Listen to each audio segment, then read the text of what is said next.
Tether and Circle are printing money, but competition is coming. Wormhole co-founder.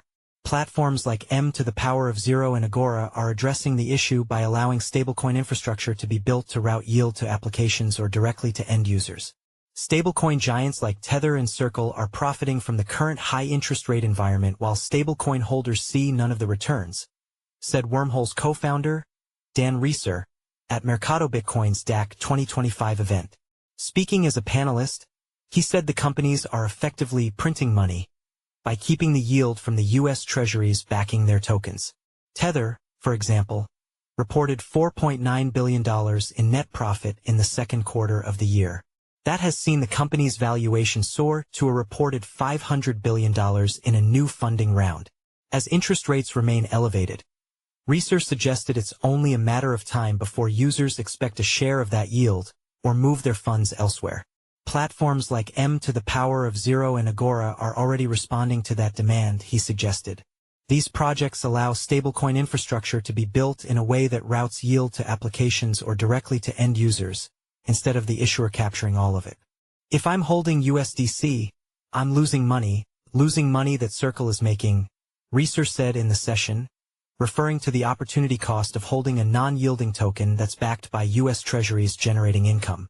Tether and Circle likely do not share the yield generated from their stablecoins directly with users, as doing so could draw the ire of regulators. An alternative that's steadily growing are money market funds, which allow investors to gain exposure to the yield behind these stablecoins. Circle, it's worth noting, acquired Hashnote earlier this year for $1.3 billion, the issuer of the tokenized money market fund USYC. With this acquisition, Circle aims to enable convertibility between cash and yield-bearing collateral on blockchains. These money market funds, however, are still a fraction of the stablecoin market. According to RWA.XYZ data, their market capitalization currently stands around $7.3 billion, while the global stablecoin market has topped $290 billion. A Tether spokesperson told CoinDesk that USDT's role is clear. It is a digital dollar, not an investment product. He added that hundreds of millions of people rely on USDT, especially in emerging markets, where it serves as a lifeline against inflation, banking instability, and capital controls.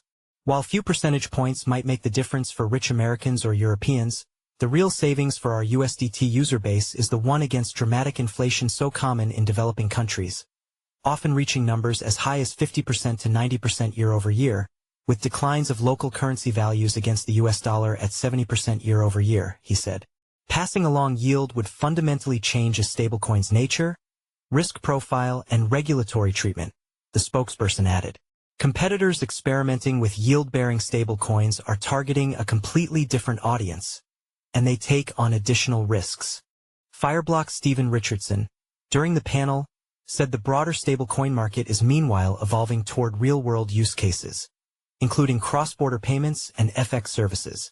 He pointed out that tokenized money moving instantly could help solve problems that exist today, such as slow corporate payment rails or expensive remittances. Financial innovation, Richardson added, is already being seen in the sector, with an example being tokenized money market funds that are being used as collateral on exchanges.